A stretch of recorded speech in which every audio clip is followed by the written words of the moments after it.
Metal, non metal and mixed metal.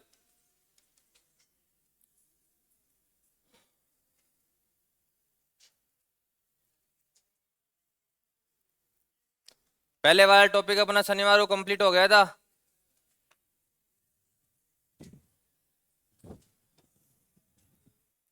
तुम लोग कितने एक पढ़ के आए हो?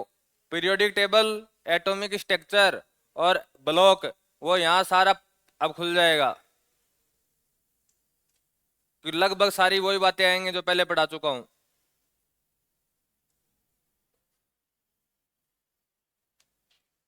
हेडिंग लगाओ धातु।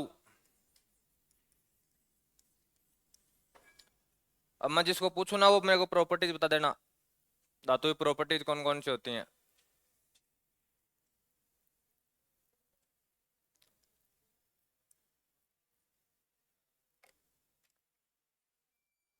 हाँ रे खड़ा हो जा, पीछे पीछे।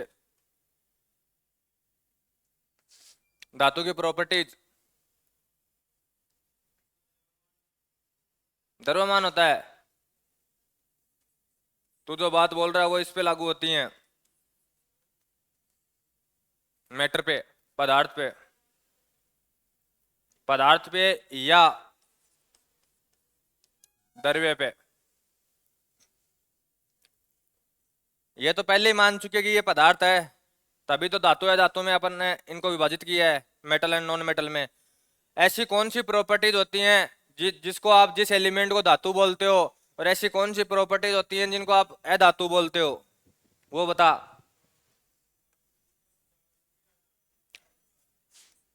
बैठ जा। पहली कंडीशन क्या होती है रे? वैसे लास्ट कंडीशन है जो ये, बैठ जा। देखो रे, धातु सबसे पहले कठोर होगी, मेनली कठोर होगी मुख्यतः, ठीक है। कोई ना कोई अपवाद जरूर आएगा, उसकी बाद में बात करेंगे, ठीक है। दूसरी, इनमें क्या पाई जाती है रे? चमक। तीसरी, ये क्या होती हैं? तन्य। क्या होती हैं रे? तन्य, क्योंकि इनसे अपन क्या बना सकते हैं? तार बनाए जा सकते हैं। दूसरा, धातुओं का अगला गुण आघात वर्धनीय है,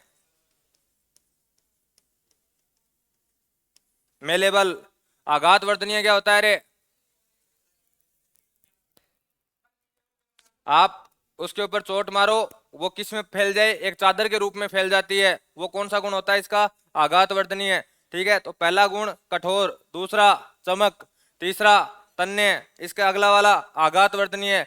ये चार गुण के अलावा अगला गुण कौन सा पाया जाता है इनमें? विद्युत चालकता या उष्मा की चालकता। वो जो ये जो गुण दर्शाएंगे वो क्या कहलाएंगे? आपकी धातु कहलाएंगी। धातुओं में चालकता होती किस वजह से? अरे कौन से इलेक्ट्रॉन की वजह से? मुक्त इलेक्ट्रॉन की वजह से। धातुओं में क्या पाए जाते हैं? फ्री इलेक्ट्रॉन पाए जाते हैं, मुक्त इलेक्ट्रॉन। उसकी वजह से इनमें क्या पाई जाती है? चालकता पाई जाती है। दूसरी एक बात और बताओ रे, ये मुक्त इलेक्ट्रॉन किसी परमाणु का होगा? जैसे मान लो इसमें अपन Fe की बात कर लेता हूं मैं, लोहा Fe, ठीक है। मैं Fe की बात कर रहा हूं। ये मुक्त इलेक्ट्रॉन इस Fe का है या पहले से पाया जा रहा है?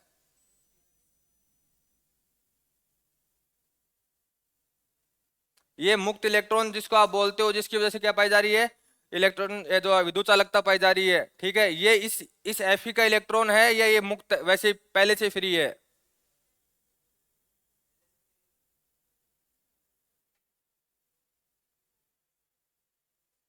थोड़ा बहुत दिमाग लगाओ, आयनन विभव पढ़ाया गया था मैं।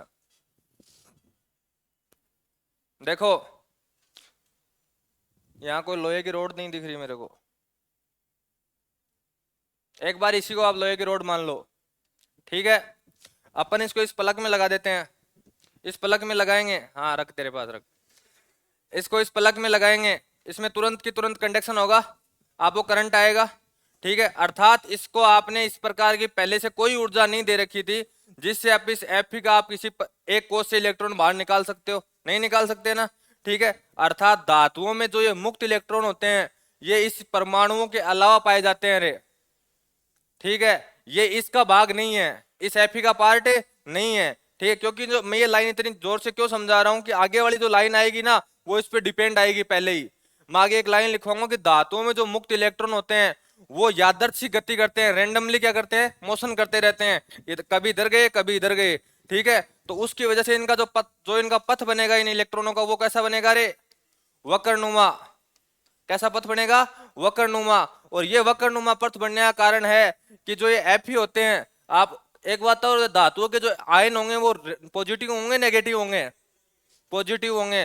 धातुओं के जितने भी आयन बनते हैं वो लगभग कैसे बनते हैं रे, पॉजिटिव बनते हैं। अर्थात धातु कौन से आयन दर्शाती है, पॉजिटिव आयन दर्शाती है, ये अंतर है। और अधातु कौन से आयन दर्शाएगी, ऋणायन दर्शाएगी, नेगेटिव आयन दर्शाएगी। ठीक है, तो इस पॉजिटिव आयन से कौन टकराएगा, मुक्त इलेक्ट्रॉन टकराएगा, जिसकी वजह से कौन सा पथ बनेगा इनका, वक्रनुमा पथ बनेगा। धातुओं के उदाहरण बताओ, सीधा सा याद कर लो। पहला एस ब्लॉक पूरा और उसके बाद में डी ब्लॉक पूरा। ये सारे के सारे किसके उदाहरण है रे, धातुओं के उदाहरण है। ठीक है, अब मेरे को एक बात बताओ, इसके ऊपर जो मैंने क्या बोला था, धातुएं कैसी होती हैं, कठोर होती हैं, हार्ड होती हैं। इसका मेरे को अपवाद बताओ अब, इस गुण का, सोडियम और पोटेशियम। और तुम लोगों को एक बात और बताऊं रे, मैं क्या पूछ रहा हूं, कठोर होने का। पारा जब लिक्विड है तो कठोर बनाओगे कहां से रे उसको, तुम ये सोचते हो तुम क्या बोल रहे हो। पारा लिक्विड है, मैं बोल रहा हूं पानी, अपने पानी क्या है, लिक्विड है। तुम कह सकते हो ये पानी कठोर है। हार्डनेस देखनी है अपने को, और हार्डनेस तब कब होगी, जब वो किस अवस्था में पाया जाएगा, सॉलिड फॉर्म में पाया जाएगा। तो यहां पारा नहीं आएगा, सीजियम भी नहीं आएगा। अरे एक और लिखा के गया हूं मैं यार, आप याद नहीं रखते हो, लिथियम। ये चारों के चारों कैसे पाए जाते हैं रे, मुलायम अवस्था में पाए जाते हैं, जिनमें सबसे ऊपर कौन से आएंगे, सोडियम और पोटेशियम। इनको क्या कर सकते हैं अपन, चाकू से काट सकते हैं। इसके अलावा कोई गुण जिसका अपवाद है, चमक का कौन है, सोडियम में चमक नहीं होती। जो चीज चक्कू से कटेगी उसमें चमक 100% आएगी, ये तो पक्की बात है। आप किसी आयरन को काटते हो, जिस स्लाइड को आपने काटा है जो आपके सामने है उसमें चमक ज्यादा होती है ना बाकी से, तो जो चीज कटेगी उसमें चमक ज्यादा रहेगी।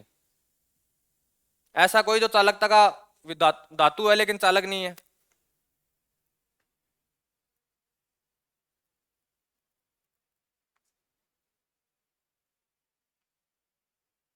ईमानदारी से ये बताओ कि जो शुक्रवार और शनिवार को मैंने पढ़ाया था, जो पढ़ा हुआ आपने फ्राइडे और सैटरडे वाला पढ़ा है घर जाके, उनमें एक लाइन नहीं आई थी कि पारा विद्युत का कुचालक होता है, बेड कंडक्टर होता है, आई थी कि नहीं आई थी। शायद या तो सैटरडे की क्लास में आई थी या फ्राइडे की क्लास में आई थी, इतना में से कोई दोनों एक क्लासों में आई हुई है। कन्फर्म करना हो तो यूट्यूब पे क्लासें पढ़ी हैं, चेक कर लो कि मास्टर झूठ बोल रहा है सच बोल रहा है। मैं चाहे कितना ही पढ़ा दो ऐसे, कोई मतलब नहीं निकलने वाला है। और मैंने पहले ही कहा था, नए वालों को छोड़ दो। ठीक है, इनके लिए मैं ये पूरी रामायण कहानी इतनी ज्यादा समझा के चल रहा हूँ, नहीं मैं अब तक ये समझाता नहीं, सीधा स्लाइड खोलता कहता लिखो। क्योंकि ये कहानियां मैं आज पहली बार थोड़ी पढ़ा रहा हूँ धातु, ये क्या पता कितनी बार आ गई है।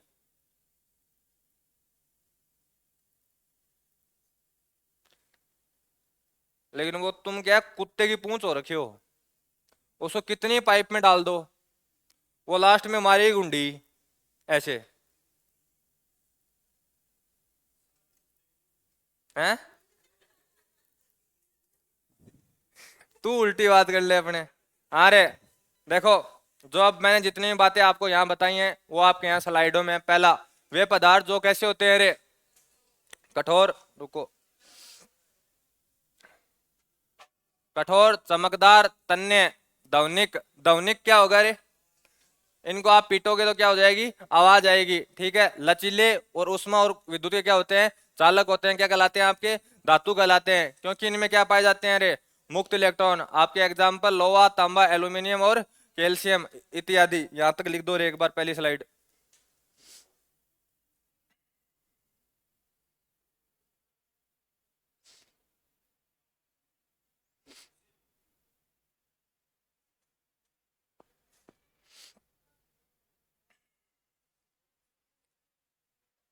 और हिंदी मीडियम वालों एक काम करना, ये मीनिंग सीखना चालू करना, थोड़ी बहुत काम आ जाएंगी।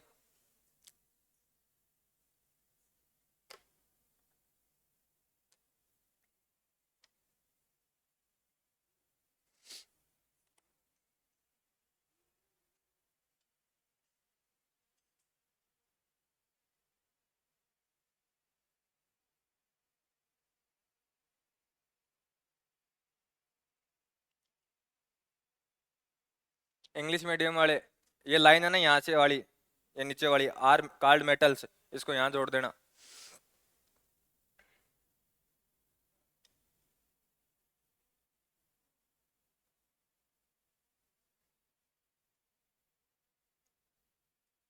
ये कंटेंट यहाँ गलत आ गया, इसकी जगह हैव लिखो।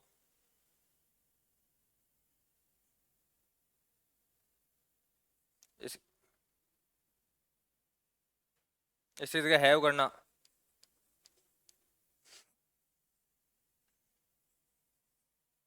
Because they have free electrons.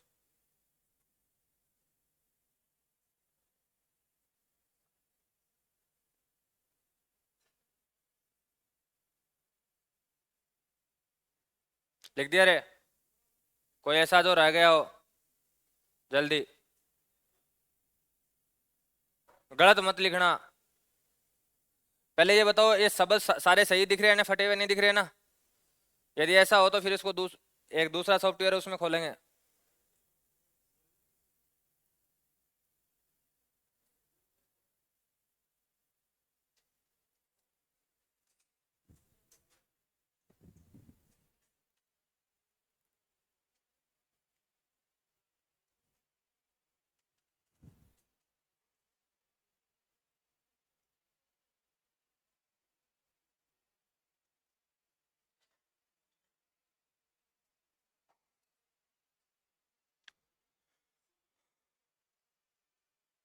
लिख दो,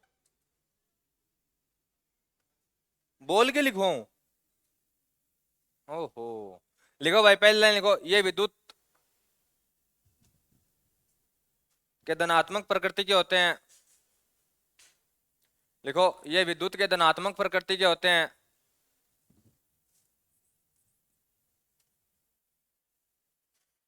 ये विद्युत के धनात्मक प्रकृति के होते हैं। अगली लाइन, परमाणु मॉडल द्वारा, परमाणु मॉडल द्वारा यह सिद्ध हुआ कि, परमाणु मॉडल द्वारा यह सिद्ध हुआ कि धातु में मुक्त इलेक्ट्रॉन, धातु में मुक्त इलेक्ट्रॉन यादृच्छिक तरीके से चलते हैं, यादृच्छिक तरीके से चलते हैं। इसलिए यादृच्छिक तरीके से चलते हैं, इसलिए किसी भी धातु में, इसलिए किसी भी धातु में मुक्त इलेक्ट्रॉन का पथ, मुक्त इलेक्ट्रॉन का पथ वक्रनुमा होता है।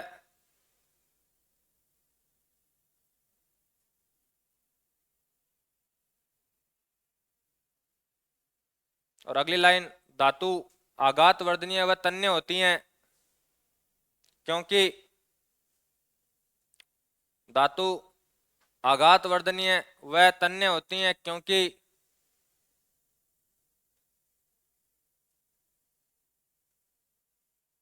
धातु के परमाणुओं की परतें एक दूसरे पर फिसलती हैं,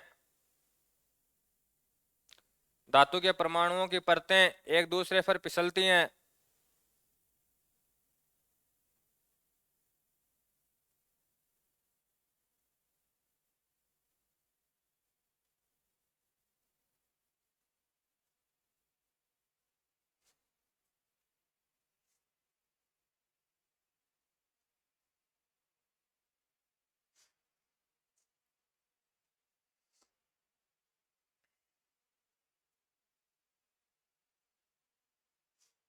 अरे किसने दिया था? थॉमसन ने। क्या थ्योरी थी इसकी?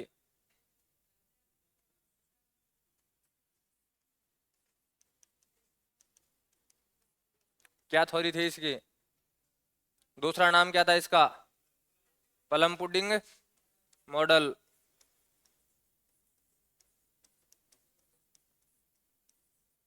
अब देखो रे, इसने क्या कहा था कि ये कोई मान लो एक तरबूज है, तो जो तरबूज का रेड पार्ट है, जो गिरी पार्ट है, ठीक है, उसी के बीच में क्या पाए जाते हैं?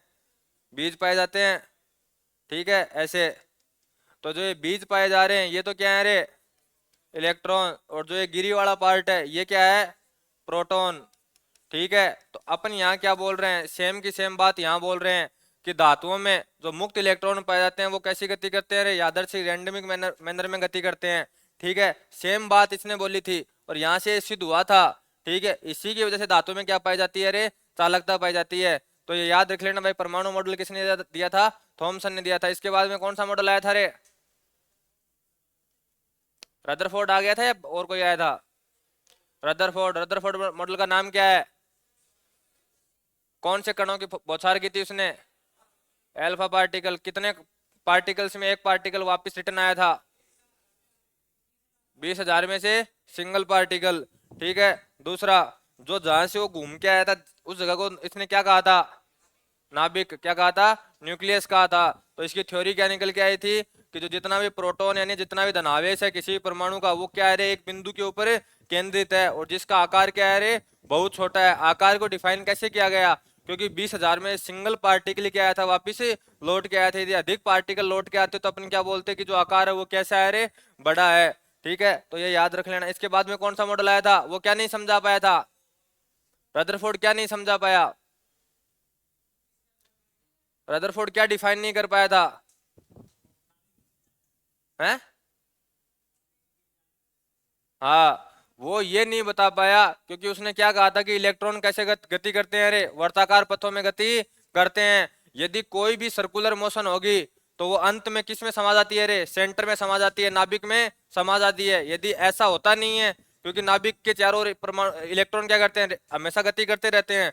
ठीक है, ऐसा ना होने के कारण बाद में कौन लेके आया रे मॉडल? Bohr model. ठीक है, बोर ने क्या कहा कि एक जो कक्षाएं हैं उनका एनर्जी लेवल क्या है रे? फिक्स है। उच्च ऊर्जा स्तर है वो क्या है? फिक्स किए हुए हैं। उन्हीं में इलेक्ट्रॉन क्या करते हैं रे? गति करते हैं। ठीक है, जिनको उसने क्या नाम दिया था? के, एल, एम, एन। और इन्हीं को अपन क्या कहते हैं रे? कोस सेल। ठीक है, इसके बाद ये कहाँ फैल हुआ? ये जो ही इलेक्ट्रॉन की संख्या 2 हुई उसी के बाद तुरंत की तुरंत क्या हो गया रे? फैल हो गया। क्यों फैल हो गया? क्योंकि जो पहले एक इलेक्ट्रॉन आया उसको एक कक्षक में आपने ऐसे भर दिया। अब दूसरे इलेक्ट्रॉन को आप भरोगे कैसे? सबसे बड़ी बात क्या थी रे? ये थी क्योंकि यदि आपने इसको सेम मोशन में भरा तो इसका जो आवेश जो सर्कुलर मोशन है वो बढ़ और जाएगी, जिससे क्या हो जाएगा रे? इस सेंटर में समा जाएगा। इसको बैलेंस करने के लिए लास्ट में अपन किसको लेके आते हैं रे? Quantum theory. क्वांटम संख्याएं कितनी थी? क्वांटम संख्याएं पहली मुख्य किससे डिनोट की गई थी? Small M. पक्का? एन। हाँ। इसके बाद में द्विगुणसी किससे डिनोट की गई थी? एल से। इसके बाद चक्र। चक्रण कहां से ला रहे हो? पहले चुंबकीय नहीं आएगी? चक्रण लास्ट में आएगी जिसके 2 ही मान थे, स्पिन वाली। पहले कौन आएगी? चुंबकीय। जो क्या डिसाइड करती है? 1s 2s वाली कहानी।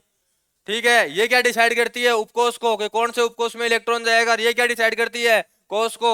ये कोष को, ये उपकोष को, और ये कक्षक को। और ये क्या डिसाइड करेगी? इलेक्ट्रॉन के चक्रण को, कि इलेक्ट्रॉन कैसे भरा जाएगा। ठीक है, तो इसको किससे डिनोट किया था? एम से। और ये कौन सी है लास्ट वाली? चक्रण स्पिन वाली, इसको किससे डिनोट किया था? एस से। कितने मान थे इसके? 2। Half plus half and minus half, 2 ही मान पॉसिबल है। यदि एक इलेक्ट्रॉन के लिए प्लस हाफ है तो दूसरे के लिए हमेशा क्या होगा? माइनस हाफ होगा। किसी भी एक इलेक्ट्रॉन किसी भी 2 इलेक्ट्रॉन के लिए, एक परमाणु के 2 इलेक्ट्रॉन के लिए कभी भी ये चारों क्वांटम संख्याएं बराबर नहीं हो सकती। क्यों नहीं हो सकती रे?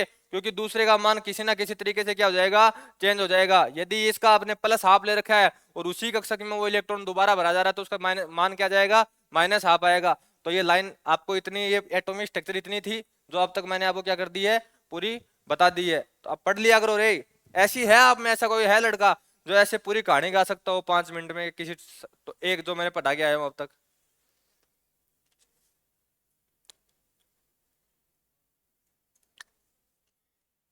तुम लोग मेरे को अब ये कहो ना कि सर पॉलिटी शुरू करनी है, शाम को 4 बजे तक रेगुलर क्लास चलनी चाहिए। मैं कंटेंट नहीं लाया ना पॉलिटी का आज, मेरे पास नहीं है ना। मैं बिना कंटेंट आपको पॉलिटी 4 बजे तक नहीं, आपको रात को 12 बजे तक रेगुलर चला सकता हूँ।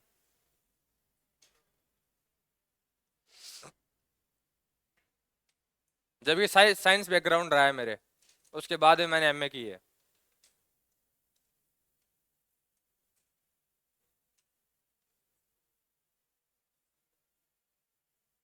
और तुम लोगों का काम है सिर्फ ये 5-7 सब्जेक्ट हैं ये पढ़ना, तो पढ़ लो देवताओं, भले में रहोगे।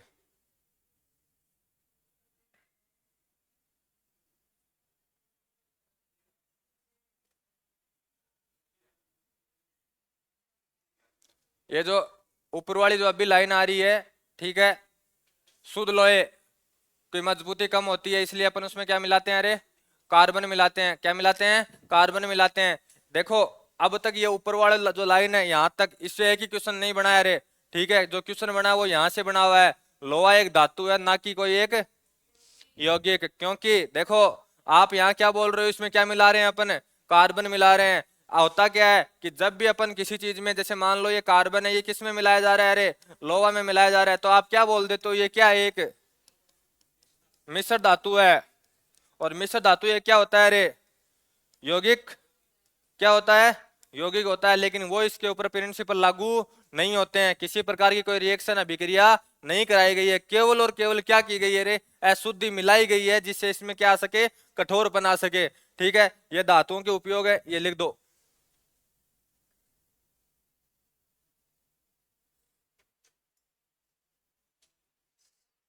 तो मेरे एक मीनिंग सिखाऊंगे आज, मेरे को भी देखो रात को ही पता चला था। यूटेंसिल्स, बर्तनों को बोलते हैं रे। हिंदी मीडियम वालों को नहीं पता, किसी को भी पूछ लो से, पता है रे। दूसरा, दूसरा इनका यदि सोच इस ये याद नहीं रहे ना रे, तो इसकी जगह पोर्ट्स लिख सकते हो आप, पोर्ट्स। पोर्ट्स, इसका अर्थ भी बर्तन ही होता है।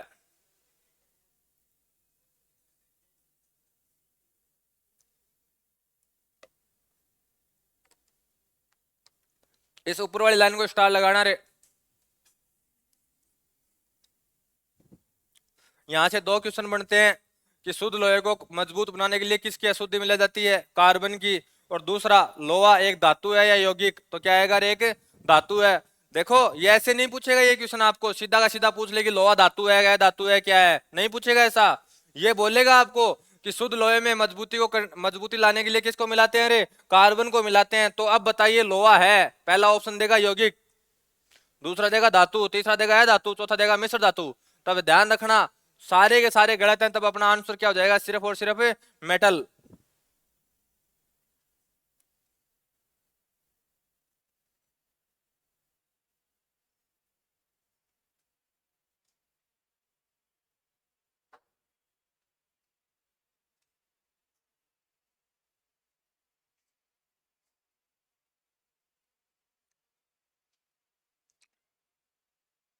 इस साइड में आपको कम दिखता है शायद इसमें,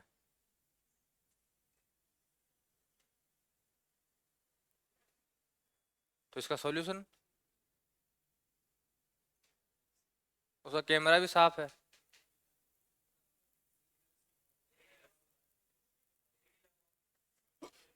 लगवाएंगे, प्रपोजल रखा जाएगा तेरा आज।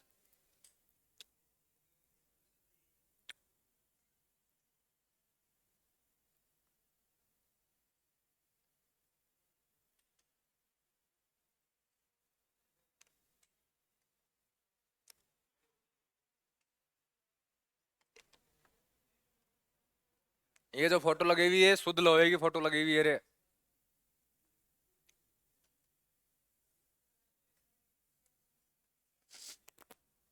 मैंने नहीं लगाई, एआई टूल ने खुद ही लगा दी। एआई टूल को यूज करना कौन कौन जानता है तुम में से? एआई टूल, पहले पहले तो ये बताओ ऐसा महानुभाव कौन है जो इसको जानता ही नहीं? एआई ऐसा है कौन जो अरे ईमानदारी से बताओ, मैं बता दूंगा क्या है ये। नहीं जानते, बिल्कुल भी नहीं जानते। ये है आर्टिफिशियल इंटेलिजेंस। ये इतनी खतरनाक चीज है। आज के दिन धरती पे दो सबसे खतरनाक चीजें हैं जो किसी की भी नौकरी किसी भी टाइम खा सकते हैं। पहला चैट जीपीटी और दूसरा एआई। आप आज गूगल जाके करना और गूगल पे लिखना चैट जीपीटी। तीसरा कौन है? नरेंद्र मोदी। मैं सॉफ्टवेयर की बात कर रहा हूँ। चैट जीपीटी को आप जाके आज गूगल पे लिखना और गूगल पे जो चैट जीपीटी का फोल्डर खुले ना, जो ही एक सॉफ्टवेयर खुलेगा उसके नीचे एक क्लोज लिखा हुआ आएगा, सर्च वाला ऑप्शन आएगा। वहां आपको ऐसा लगता हो कि यार ये क्वेश्चन मेरे को नहीं आता और उसको दे देना, उस क्वेश्चन का वो 1 मिनट में आपको पूरा सॉल्यूशन प्रोवाइड कर देगा। पूरा आपने लिख देना कि भाई गाय पे निबंध लिखो, ठीक है, पैराग्राफ काऊ पे पैराग्राफ लिख के दो। आप हिंदी में भी लिख सकते हो वहां और इंग्लिश में भी लिख सकते हो। आपको तुरंत की तुरंत क्या मिल जाएगा? निबंध मिल जाएगा। ठीक है। हाँ, दूसरा एआई है ना, एआई, ये इसका आपने वो एक वीडियो वायरल हुआ था, स्मृति मंदाना का ही हुआ था क्या? वो डिप डिप बना के किसी दूसरी का फोटो उसके चेहरे पे लगा दिया था। हाँ, अमिताभ बच्चन ने फिर उसका विरोध किया था, याद है ना? वो इसी ने किया था। एआई एआई के कुछ टूल्स होते हैं, इसको आप चेहरे दे दो, चेहरे दे दो इसको, ये सेम बॉडी पिक करके देखो। पहले क्या होता था, थोड़ा बहुत चेहरा ही चेंज होता था। आजकल ये ऐसे हैं जैसे मान लो इधर किसी आप थर्ड पर्सन की बॉडी आपने फोटो दे दी उसको, वो सारी की सारी फोटो उठा के सेम का सेम पीस आपको ऐसा इधर बना के दे देगा। और जहां जहां वो वीडियो में आया है, जैसे मान लो कोई वीडियो है शादी की, वो बंदा जहां जहां जिस वीडियो में आया है ना उसको रिप्लेस कर देगा वो ऑटोमेटिक। ऐसा लगेगा कि ये बंदा इस शादी में आया ही नहीं था, ये आया था।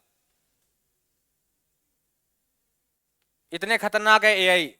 ठीक है, एआई के द्वारा आज के दिन ये दोनों मिलके आधे से ज्यादा काम कर देते हैं रे, आधे से ज्यादा।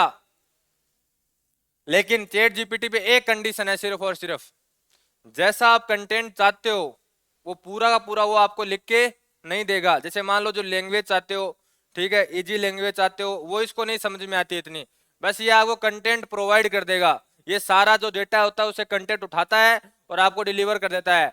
ठीक है, अब इसको ये नहीं पता कि एसएससी में क्या आता है, रेलवे में क्या आता है, इसको इससे कोई लेना देना नहीं है। इसके हिसाब से आपने धातु लिखी, वो धातु की सारी प्रॉपर्टीज आपके सामने क्या कर देगा रे, रख देगा। बस इतना ही इनका नुकसान है, बाकी कोई नुकसान नहीं है। बाकी तो ये मान लो कि आज के दिन ये काम करने के मामले में इतनी खतरनाक चीजें हैं दोनों कि ये कुछ भी कर देंगे, कुछ भी आने। ये और एक दूसरा इससे खतरनाक, इन दोनों का भी सबसे खतरनाक मैंने एक दिन आपको शायद क्लास में बताया था, नैनो टेक्नोलॉजी। नैनो टेक्नोलॉजी ये धरती की सबसे खतरनाक टेक्नोलॉजी है, दो, नैनो और बायो। बायो टेक्नोलॉजी के द्वारा तो आप जो आदमी के साथ खिलवाड़ करना चाहते हो वो कर सकते हो। जैसा बस वो टेबल पे लेट जाना चाहिए एक बार, और आपके हाथ में क्या होनी चाहिए, जो सर्जरी वाले चाकू होते हैं ना वो। उसके बाद में बायो टेक्नोलॉजी का नॉलेज है ना आपको, और आप ये चाहते हो कि यार इसकी आंख सूर्य राय जैसी दिखनी चाहिए, ठीक है ना, बाहर निकालने की जरूरत ही नहीं है, ऑपरेशन करने की जरूरत नहीं है। और बोल, बायोटेक्नोलॉजी ऐसी चीज है जिसमें ऑपरेशन के मायने नहीं होते। वो ये नहीं कहती कि चीर फाड़ करनी है, वो इतना ही कहती है कि ऐश्वर्या राय का ऐसा कोई भी, जैसे बाल हुआ, नाखून हुआ, ऐसा कोई भी ऑर्गन ले आओ जिसमें उसका डीएनए मिल जाए। अब वो तुम्हारी टेंशन है, उस डीएनए से वो जीन निकाल लो जिससे क्या बनते हो, अरे आंखों का कलर कैसा होता हो, नीला होता हो, उसको मल्टीपल करो और गन के माध्यम से अगले के आंख में प्लांट कर दो।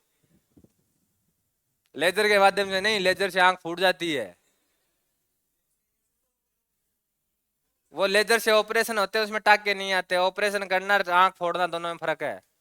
हाँ, और नैनो टेक्नोलॉजी, इसके ऊपर आज के दिन आपने देखो रे, रोबोट देखे होंगे, छोटे छोटे रोबोट आने लग गए आजकल, ठीक है, जो ऐसे ही घूमते रहते हैं ऑफिसों में देने के लिए, वो सारे के सारे नैनो टेक्नोलॉजी के माध्यम से है। नैनो के द्वारा अभी ऐसा रोबोट बनाया जा रहा है जो दिखेगा नहीं आपको, लेकिन रोबोट है, आपके आदेश की पालना करेगा, इतना कि आपके नाक से आपके शरीर के अंदर घुस जाएगा। शरीर के अंदर घुसा, अगले को इसने आदेश दे दिया आपने कि इसकी पल्मोनरी आर्टरी काट के आनी है तेरे को, तो वो साथ में ब्लेड और लेके जाएगा, टक दे काट देगा। आप मजाक ले रहे हो? नैनो टेक्नोलॉजी के आज अनुप्रयोग देखना, अप्लाइड नैनो टेक्नोलॉजी देखना आप गूगल के ऊपर, तब आपको समझ में आएगी कि नैनो टेक। अरे ओए, तुम्हारे तो ना दिमाग में और कुछ ही आता है, बोले सर ऐसा कर सकता है तो क्या होता, हम क्या करवाएंगे। तुम्हें तुम है ना ढंग की जगह सोचा करो, गलत जगह में सोचा करो। कौन क्या बोला?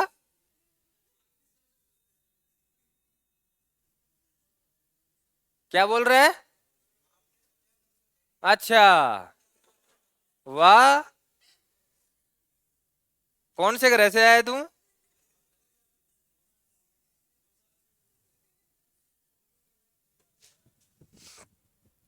हेडिंग लगाओ रे, धातु,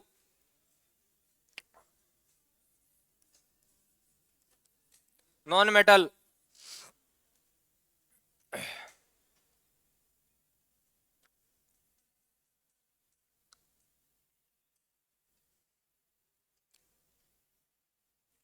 अब उस उन गुणों के आधार पर इसके गुण डिसाइड करो कौन कौन से हो सकते हैं। पहला उसमें क्या बोला था आपने, वो कठोर होती है, तो ये कठोर नहीं होगी, ये लगभग कैसी होंगी, सारी की सारी मुलायम। ठीक, इसके बाद आपने क्या कहा था, उसमें क्या पाई जाती है रे, चमक। यहाँ चमक का कोई लेना देना नहीं है, सारी की सारी क्या होंगी, चमकहीन। ठीक है, लस्टर होंगी सारी की सारी। ठीक है, एक बात बताओ रे, एक ऐसी है धातु का नाम बताओ जो चमक होती है।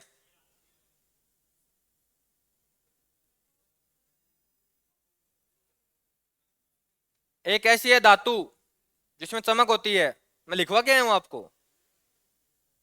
चलो नए वालों को तो नहीं पता हो, लेकिन पुराने वालों को लिखवा के आया हूं मैं। एक ऐसी है धातु, एक ऐसी नॉन मेटल जिसमें चमक होती है। सीजियम नॉन मेटल है?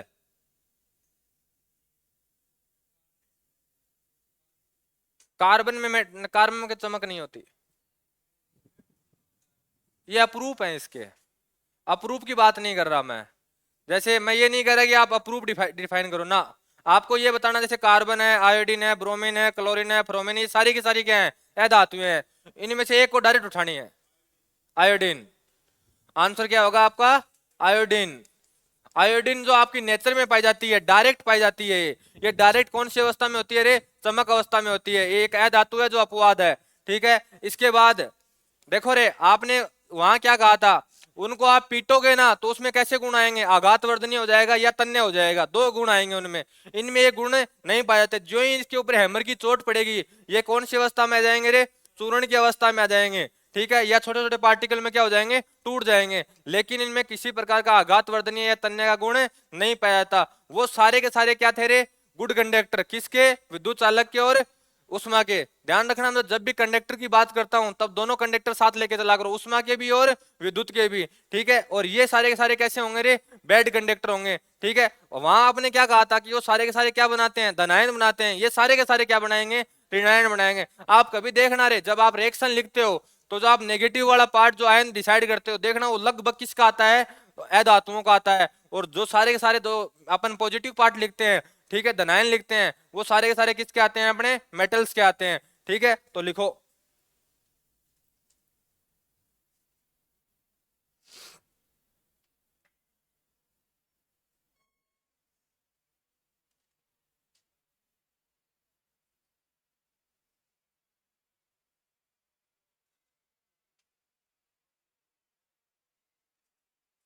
वो क्यों, अरे क्या हो गया,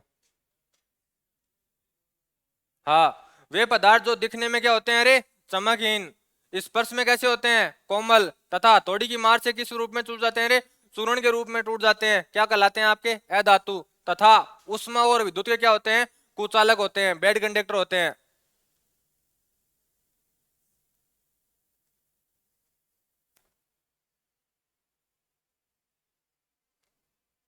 वो एक डायग्राम बना हुआ है ना उस साइड जो फोटो लगी हुई है, उसमें एक संरचना है, अरे ये कौन सी संरचना है,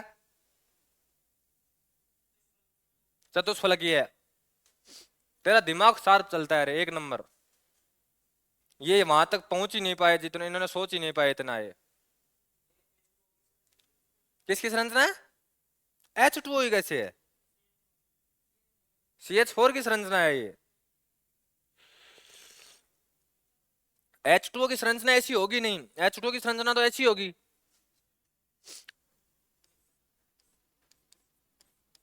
ऐसी संरचना आएगी। ये बीच वाला कौन है जो मोटा है, ये कार्बन, और ये साइड में कौन लगे हुए हैं, हाइड्रोजन।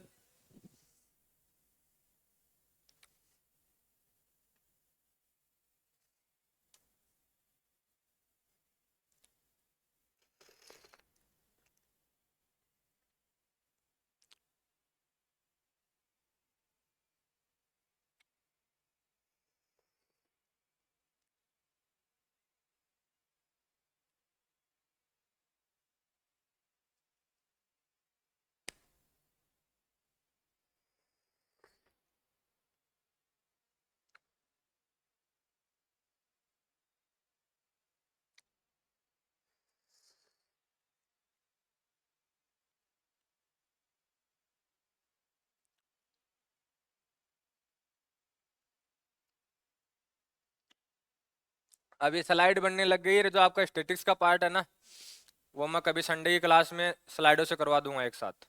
देखो, PDF आप निकाल के लेके आना, क्योंकि लिखने वाली माथापच्ची उस दिन नहीं रखेंगे। एक बात और, स्टेटिक्स के पार्ट वाले पहले पार्ट की PDF किस किसने निकलवा रखी है, PDF बिना नहीं पढ़ा जाएगा, मैं अभी कह देता हूँ। उसकी PDF निकलवा लेना या लिख लो, दो कामों में से एक काम कर लेना, मोबाइल से पढ़ा नहीं जाएगा।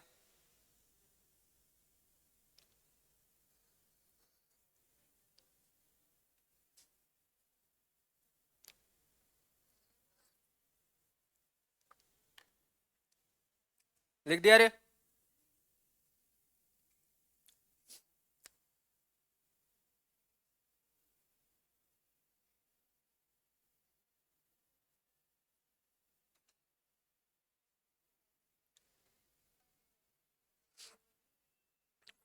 अरे इनको देखो, जैसे सल्फर है, ऑक्सीजन है, देखो एक छोटी सी इधर, ओ नंदू इधर देख,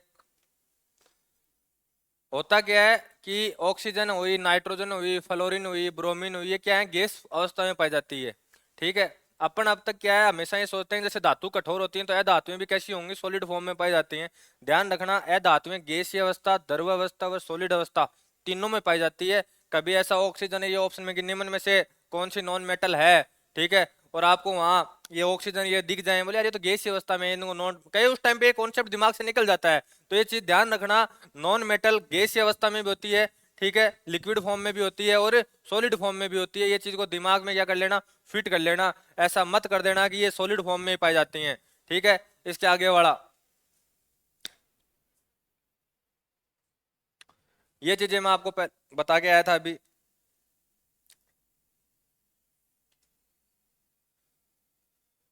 कि जो एल्की मेटल होती हैं, क्षार धातुएं होती हैं, वो क्या होती हैं, इतनी मुलायम होती हैं कि इन्हें चाकू से क्या किया जा सकता है, काटा जा सकता है। कौन कौन सी होती हैं, लिथियम, सोडियम और पोटेशियम। दूसरा, पोटेशियम और सोडियम ऑक्सीजन के साथ क्या कर लेते हैं, अरे कमरे के तापमान पर क्या कर लेते हैं, आग पकड़ लेते हैं, रूम टेम्परेचर पर।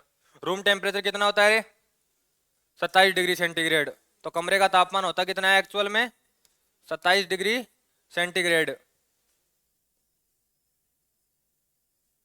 आपके दिमाग में चॉइस आ रहा है, रूम टेम्परेचर 26 ना 27। दो डेटा मिलेंगे आपको, एक 24 और एक 27। ये है ना, ये जो 24 वाला है, ये सर्दियों का माना जाता है और ये गर्मियों का माना जाता है। यदि आपको कुछ ना बोले गर्मी या सर्दी, तब अपना आंसर कितना हो जाएगा 27 डिग्री, क्योंकि जो जो साइंस की भाषा में अपन जो रूम टेम्परेचर लेते हैं, जिनके अपन रिएक्शन करवाते हैं, वो कितना होता है 27 डिग्री सेंटीग्रेड होता है।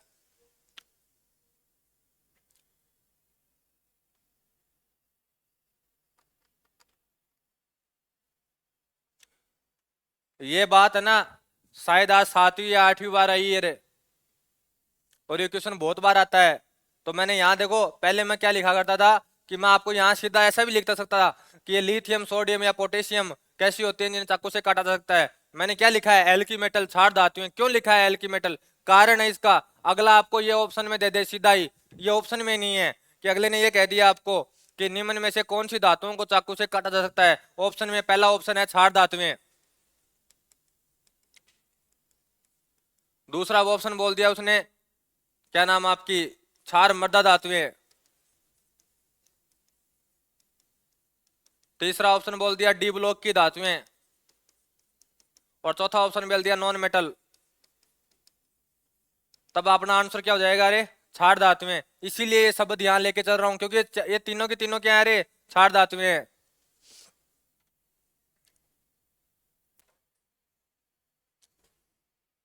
है? सीजियम करता है, लेकिन सीजियम क्या रेडियो एक्टिव है। दूसरा, सीजियम नेचुरल फॉर्म में पाया बहुत कम जाता है। वैसे देखा जाए ना तो क्षार क्षार धातुएं जितनी भी है ना पहले वाले ब्लॉक की, उनको आप लगभग, ये तो इतनी मुलायम है तीनों कि इनको तो आप नॉर्मल चाकू से काट सकते हो, कि कोई इतना जोर आपको नहीं है, जैसे अपना आलू टमाटर काटते हैं उस तरीके से। ठीक है, बाकी को क्या है, आप काट लगभग क्षार धातुओं को लगभग को क्या कर सकते हैं अपन चाकू से काट सकते हैं। ठीक है, इसके आगे वाली स्लाइड।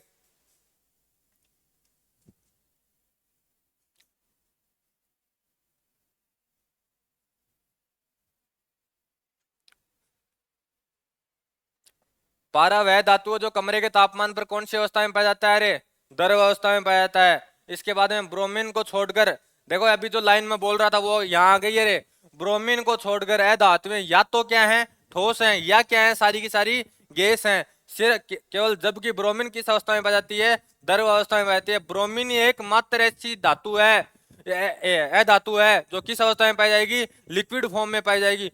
बाकी जितनी भी है धातुएं या तो किस अवस्था में है, ठोस अवस्था में, या सारी की सारी किस में है, गैसीय में। दूसरा देखो आप सीजियम की यहाँ देख लो, एक गैलियम और सीजियम ऐसी धातुएं हैं जो हथेली पर रखने पर क्या होती है रे, पिघल जाती है, मेल्ट हो जाती है हथेली पे रखते ही। दूसरा, कार्बन ए धातु विभिन्न रूपों में पाई जाती है। ठीक है, इसके अप्रूव क्या होते हैं रे, ज्यादा होते हैं, जैसे चारकोल हुआ, हीरा हुआ, ग्रेफाइट हुआ, बहुत है इसके, काजल हुआ, कोक हुआ। आप इससे बहुत से एलिमेंट क्या बना सकते हो, रूप बना सकते हो इसके।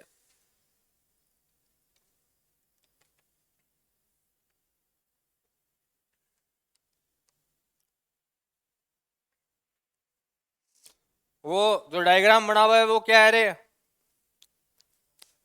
इसका नाम क्या है, स्टेथोस्कोप।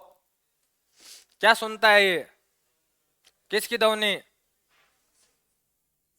हार्ट की, और केवल क्या हार्ट की सुनता है ये। वाह, तेरे कॉन्सेप्ट है ना वो दुनिया से पूरे अलग हैं। देख, तूने कितनी लाइनें बोली वो सारी एक है। बोलो सर सांसों की, बोलो सर धड़कन की, बोलो सर दिल की। अब ये तीनों यार एक ही तो है, अलग अलग थोड़ी है। ये बता तू मेरे को, है पर्यायवाची होने से क्या हुआ, अपने को ध्यान रखना। आपने देखो एक बार तो आपके डॉक्टर यहाँ हार्ट की चेक करता है, कई बार पीछे भी लगाता है ना आपके, वो किसकी सुन रहा है पीछे, पीछे से रीढ़ की हड्डी तो आवाज नहीं करती, किसकी सुन रहा है पीछे से,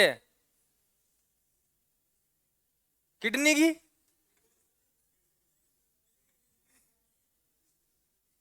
अरे हार्ट का एक भाई है जिसके बिना हार्ट अधूरा है। एक ऐसा ऑर्गन कि हार्ट तभी जिंदा रह सकता है जब वो है उसके साथ, इसलिए उसने साथ छोड़ दिया तो हार्ट के ऊपर लोड आएगा। इतना हिंट भी नहीं समझ रहे रे। अरे फेफड़े, O2 लाने का काम कौन करता है, फेफड़े। ठीक है, यदि O2 नहीं आई तो हार्ट के पास शुद्ध रक्त नहीं आएगा ना, तो हार्ट क्या कर देगा, काम करना बंद कर देगा। ठीक है, तो वो फेफड़ों की आवाज सुनता है। जब आपको जुकाम या बुखार होती है तो क्या होता है कि फेफड़े की जो कोशिकाएं होती हैं वो क्या होती हैं, अरे प्रभावित होती हैं। हार्ट के माध्यम से कौन सी दो ध्वनियां निकलती हैं रे बायोलॉजी वालों? लब और डब।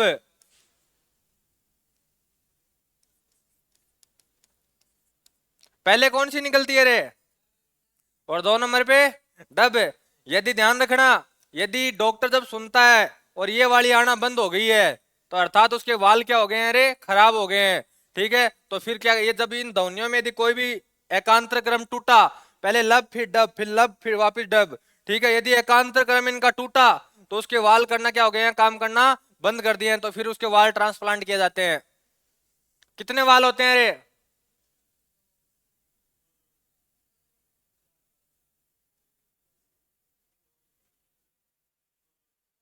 2 जोड़ी, कहाँ कहाँ?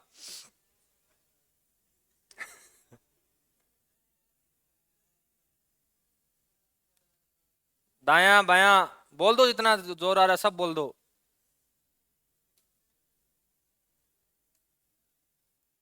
चलो, आपकी ये बात सही है कि 2 जोड़ी होते हैं, लेकिन होते कहाँ हैं? आलिंद और नीले के बीच। अर्धचंद्राकार वाल कहाँ होते हैं? पल्मोनेटरी आर्टरी के ऊपर। हाँ, पल्मोनेटरी आर्टरी या पल्मोनेटरी वेन, दोनों के ऊपर क्या पाए जाते हैं? अर्धचंद्राकार वाल पाए जाते हैं, कि ब्लड का फ्लो वापिस ना आ जाए, ठीक है, उसको रोकने के लिए। दूसरा, जब आलिंद पंप करते हैं तो ब्लड कहाँ आता है? नीले की ओर आता है, तो ब्लड नीचे ना आ जाए तो वहां कौन से वाल पाए जाते हैं?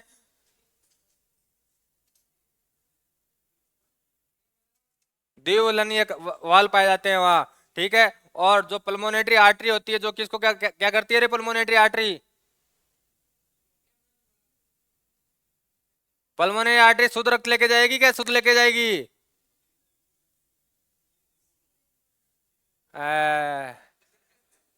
महाशिरा, महाशिरा और महाधमनी।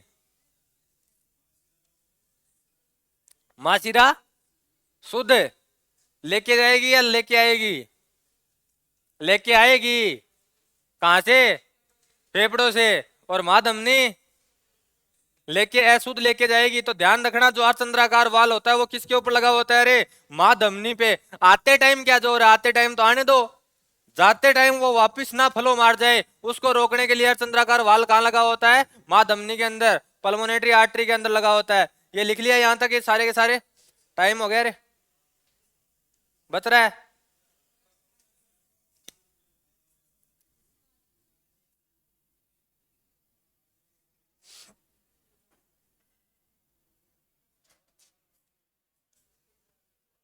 हाँ रे, फॉस्फोरस जैसी अधातु हवा के संपर्क में आने से क्या कर लेती है रे? आग पकड़ लेती है। इसलिए इन्हें आग से बचाने के लिए किस में रखते हैं रे? मिट्टी के तेल में रखते हैं। दूसरा, तांबा जलता नहीं है, परंतु आग लगने से क्या हो जाती है रे? काले रंग की परत चढ़ जाती है। तांबा कभी जलेगा नहीं, आप तांबे को कितना ही आग में पटक दो, ठीक है, उसके ऊपर कैसी आ जाएगी? एक ब्लैक लेयर आ जाएगी। जो ही आप उस ब्लैक लेयर को वापिस उस तांबे को पटकोगे तो वो ब्लैक लेयर क्या हो जाएगी? उससे अलग हो जाएगी। तो ध्यान रखना, तांबा कभी जलता नहीं है, लेकिन परंतु आग लगने से क्या हो जाती है? उसके ऊपर काले रंग की परत चढ़ती है। लोहा, लोहे की रोड कभी आपने जलती हुई नहीं देखेगी, लेकिन लोहे का जब जहां लोहा कटता है ना, वहां से आप बुरादा ले और उठा के और उसको आग में झोंक दो आके, वो जलने लग जाएगा, ठीक है। तो लोहा सिर्फ बुरादे के रूप में जलता है। दूसरा, चांदी और सोना उच्च तापमान पर भी किससे क्रिया नहीं करते रे? ऑक्सीजन से क्रिया नहीं करते। मैं यदि हाई टेम्परेचर लिख रहा हूं यहाँ, तो ध्यान रखना, लो टेम्परेचर पे तो क्रिया करता ही नहीं है। ये चीज दिमाग में पहले ही फिट कर लेना, कि यदि मैं हाई टेम्परेचर यहाँ लिख रहा हूं, तो अर्थात वो लो टेम्परेचर के ऊपर तो क्रिया कर ही नहीं रहा है। तो सोना और चांदी ऐसे होते हैं जो ऑक्सीजन के साथ किसी भी कंडीशन में क्रिया नहीं करते हैं। यदि ये ऑक्सीजन के साथ क्रिया करते, तो जो ये ज्वेलरी पहनते हैं ना, ये पहनने का रिवाज खत्म हो जाता, ठीक है। हाँ, और एक गलत बात लिख ले। हैं? नहीं दिख रहा?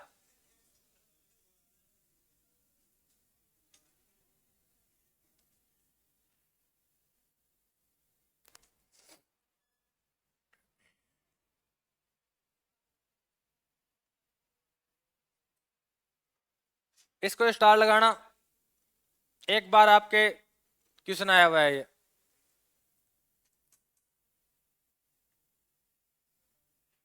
हम्म? क्या? वो पर्सनल डाउट बाहर पूछ लेना। किसमें? हाँ, फास्फोरस जैसी है धातु, हवा के संपर्क में आने से आग पकड़ लेती है, लेकिन आग से बचाने के लिए मिट्टी के तेल में रखते हैं। हाँ। हाँ, तो शुद्ध फास्फोरस नहीं है ना, शुद्ध नहीं है ना, प्योर शुद्ध की बात चल रही है। क्या मिलाते हैं माचिस वाले में? और शीशा तो बोल दिया। और कौन सा फास्फोरस है, सफेद या ब्लैक या व्हाइट? लाल? पक्का? हाँ, सफेद कैसा होता है, जहरीला। लाल जहरीला नहीं होता है। काला क्या होता है, शुद्ध, जो आपकी जो अवस्था होती है उसमें कैसे अवस्था में पाया जाता है, स्टेबल अवस्था में पाया जाता है। सफेद का दूसरा नाम सफेद, व्हाइट फास्फोरस का दूसरा नाम पीला, येलो फास्फोरस। क्यों कहते हैं? क्योंकि हवा के संपर्क में आने तुरंत की तुरंत किससे क्रिया कर लेगा, ऑक्सीजन से क्रिया कर लेगा, और किस रंग में कन्वर्ट हो जाएगा, पीले रंग में कन्वर्ट हो जाएगा। इसी कारण जब भी आप व्हाइट वाले को देखते हो तो आपको कैसा दिखता है, वो सदैव सदैव येलो ही दिखता है। लेकिन आप ऐसी लेबोरेटरी में जाकर देखोगे जहां O2 प्रेजेंस नहीं है, वहां वो आपको कैसा दिख जाएगा, व्हाइट कलर का दिख जाएगा।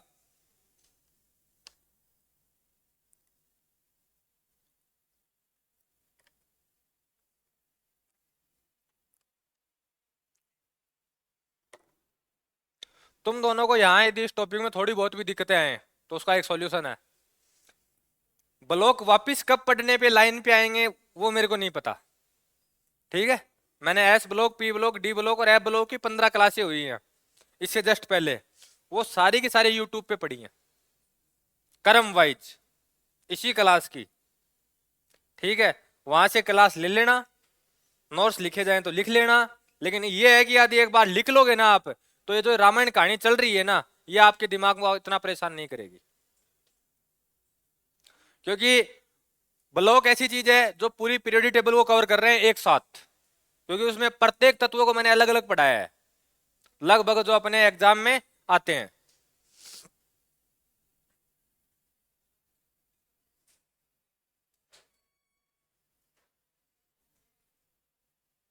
ये जितने भी कॉपियां बंद कर रहे हैं ना, ये तुम्हारे लिए मैं अगली स्लाइड चालू कर सकता हूं। लिख लिया रे? 1 मिनट रुक जाओ।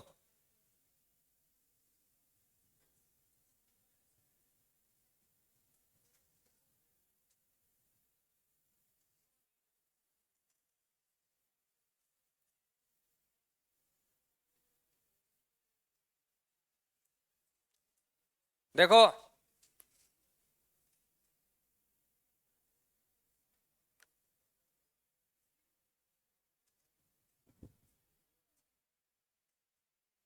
एक तो ये स्लाइड है, एक इससे आगे वाली स्लाइड है, ये इनके अंतर है रे सारे के सारे, ठीक है। तो मैं जो अभी पीडीएफ डालेगा, हाँ, तो जो पीडीएफ आएगी वो यहाँ तक आ जाएगी, तो ये टेबल आप बना लोगे, कोई दिक्कत थोड़ी है रे। क्योंकि ये मैं पहले आपको पढ़ा चुका, अभी जो पढ़ा गया है, जैसे धातु में वह गुण जिसके द्वारा वो पतली चादर में परिवर्तित होती है, वो कौन सा गुण है रे, आघात वर्धित, ठीक है। एल्यूमिनियम का उपयोग खाद्य पदार्थों को किसमें करते हैं रे, लपेटने में करते हैं, क्योंकि इसी कारण तो करते हैं क्योंकि इसमें आघात वर्धनीय गुण है, ठीक है। इंग्लिश वाले यहाँ या तो रेपिंग लिख लेना रे, या रेपिंग की बढ़िया यहाँ कवरिंग कर देना, ठीक है। दूसरा, धातुओं में ये गुण नहीं पाया जाता। इसके अलावा तन्यता, वह गुण जिसके द्वारा धातुओं के तार तार में क्या कह सकता है वो अपन परिवर्तित कर देते हैं, कौन सा गुण है, तन्यता का। धातुओं में ये गुण नहीं पाया जाता, प्रेजेंट नहीं है। दौनिक, इस गुण के कारण धातुएं कठोर कैसे सतह कैसी होती है, कठोर सतह से टकराने पर क्या उत्पन्न होती है रे, साउंड उत्पन्न होती है। इसके अलावा धातुएं ध्वनिक नहीं होती हैं, ठीक है। इसके आगे वाली स्लाइड,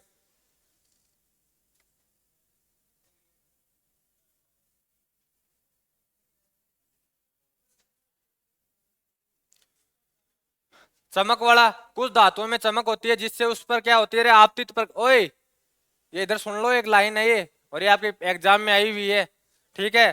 कुछ धातुओं में चमक होती है जिससे उस पर आपतित प्रकाश क्या हो जाता है रे, परावर्तित हो जाता है। अर्थात जो मेटल होती हैं वो क्या दर्शाती हैं रे, परावर्तन का गुण दर्शाती हैं, प्रॉपर्टीज ऑफ रिफ्लेक्शन दर्शाती हैं। लाइट का जो प्रॉपर्टीज है वो क्या करती हैं, ये दर्शाती हैं। तो ये क्वेश्चन आया हुआ है, और इसका मैं एक उदाहरण भी लिखा गया था आपको, कि सबसे अच्छा परावर्तक सतह चांदी। सबसे अच्छी परावर्तक सतह कौन होती है? चांदी। और यह धातु में चमक नहीं होती है, किसको छोड़कर रे? आयोडीन को छोड़कर, क्योंकि आयोडीन में चमक पाई जाती है। दूसरा, उष्मा के चालक।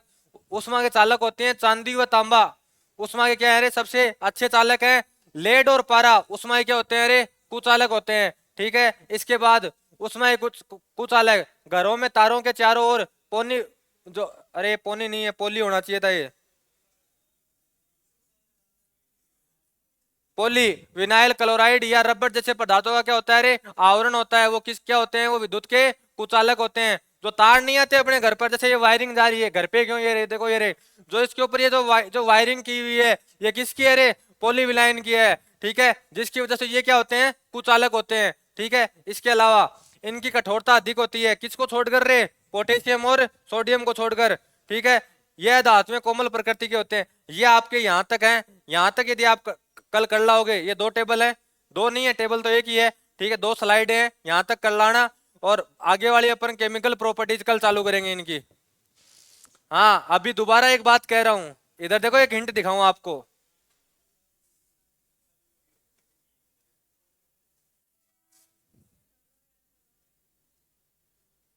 ये लाइन पहले कभी आई है? आई है ना? ठीक है, अब थोड़ा डिटेल से आएगी। तो पहले कह देता हूं, हवा नहीं लगेगी, ये ध्यान रख लेना। तो पहले वाले पढ़ के आ जाना। ठीक है, तो ये लाइनें मैंने आपको पहले लिखवा रखी हैं कहीं ना कहीं। अड़तगी डालनी पूरी जैसी, पूरी जाए तो है तो अति डालो, अड़तकी।